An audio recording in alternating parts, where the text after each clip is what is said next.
কাঁকসা কি জঙ্গিদের নিরাপদ আশ্রয়স্থল? ফের ওই অঞ্চল থেকেই গ্রেফতার বছর 20 এক জঙ্গি।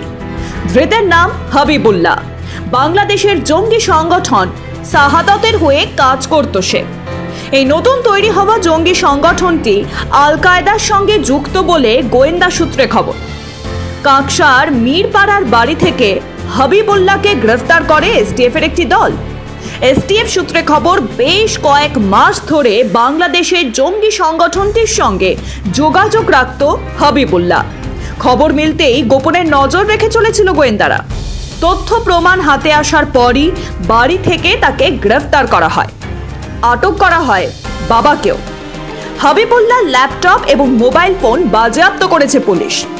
এই খবর সামনে আসতেই গোটা এলাকায় চাঞ্চল্য ছড়িয়ে পড়েছে।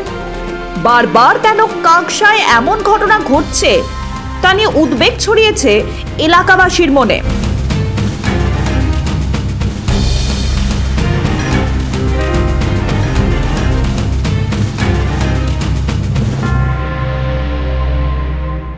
এটা তো প্রথমবার হলো না, এর আগে আমরা গোপালপুর থেকেও দেখেছি এরকম একজন কলেজ ছাত্রকে এনআইএ ধরেছিল এই দেশদ্রোহী তা কাজে লিপ্ত থাকার অভিযোগে।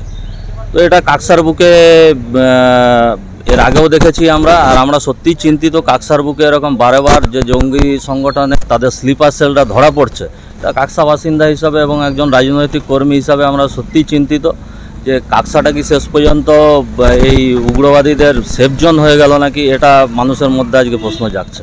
लड़का तो पढ़ता था मनकर कॉलेज में, आसान सा होगा था, कुछ नहीं करता था, जाता था, नमाज भी पढ़ता था। ऐसे व्यवहार कैसा था? वैसा था, किसी का साथ नहीं मिलता था।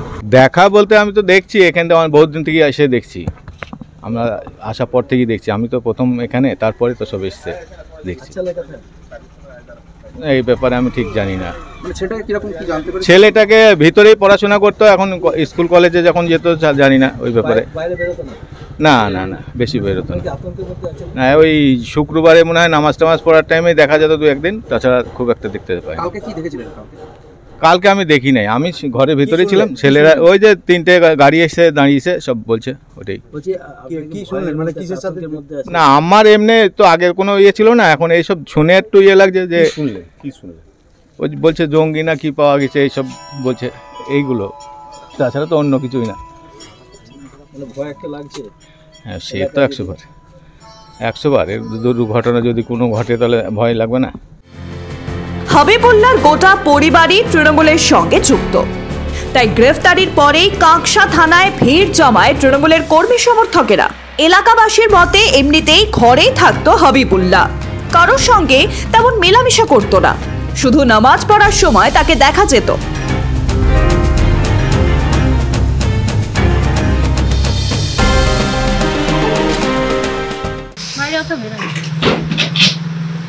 ছোট থেকে না, ছোটতে তখন পড়াশোনা নিয়ে থাকে, এখনো তো বাইরে বেশি দেখা যায় না, ঘরের মধ্যেই বেশি থাকে। ওই টিউশনি প্রাইভেটে এগুলো যায়, আর ঘরের মধ্যেই বেশি থাকে, বাইরে অত বেরোতো না। ভাই এক ছেলে এখন। এমনি ভালো হয়েছে, আমাদের সঙ্গে ভালো পরিচিত না, কারণ আমাদের সঙ্গে ঝামেলা একটা লেগেই থাকে। বাইরে বেরোতো নাকি? হ্যাঁ, বাইরে বেরোতো না খুব একটা।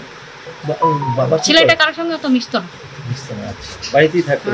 কারোর সঙ্গে মিশতো না, এমনি পড়তে টড়তে যেত, যে ঘরে সে ঢুকে পড়তো। তো বাবা কি করেন? তো গাড়ি আছে, সেই গাড়ি চালায়।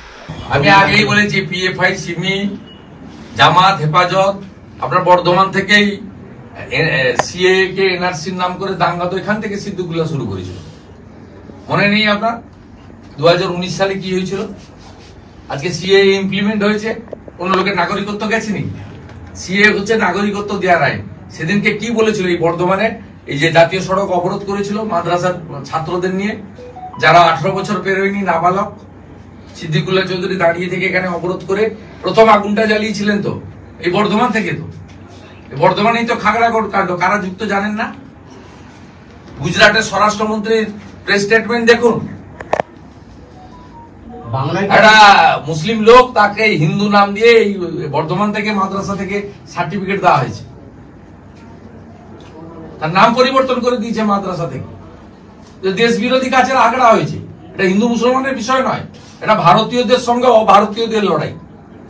যারা অরিজিনাল ভারতীয় মুসলিম তাদেরকেও ভেবে দেখা উচিত যে খাল কেটে কুমির নিয়ে আসা হচ্ছে, তাদেরও জমি যাবে, তাদেরও রেশনে ভাগ পড়ছে। এটা ভারতীয়দের সঙ্গে অভারতীয়দের রাষ্ট্রবিরোধীদের লড়াই, এখন হিন্দু মুসলমানের লড়াই নয়। জানা যাচ্ছে হাবিবুল্লাহ শেখ মানকর কলেজে দ্বিতীয় বর্ষের ছাত্র। কম্পিউটার সায়েন্স নিয়ে পড়াশোনা করেছে সে। লেখাপড়ায় মেধাবী ছাত্র হিসেবেই এলাকায় পরিচিত।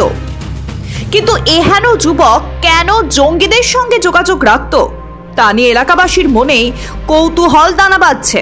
বাংলায় হাবিবুল্লাহর মতো কিছু যুবক কি উদ্দেশ্যে আল কায়দার মতো জঙ্গি সংগঠনের শাখা গোষ্ঠীর সঙ্গে যুক্ত হচ্ছে তা নিয়ে উদ্বেগ প্রকাশ করেছেন গোয়েন্দারা। দুর্গাপুরের ওই চত্বর কি জঙ্গিদের স্লিপিং সেল হয়ে উঠছে? প্রশ্ন উঠছে তা নিয়েও। ব্যুরো রিপোর্ট, মাধ্যম।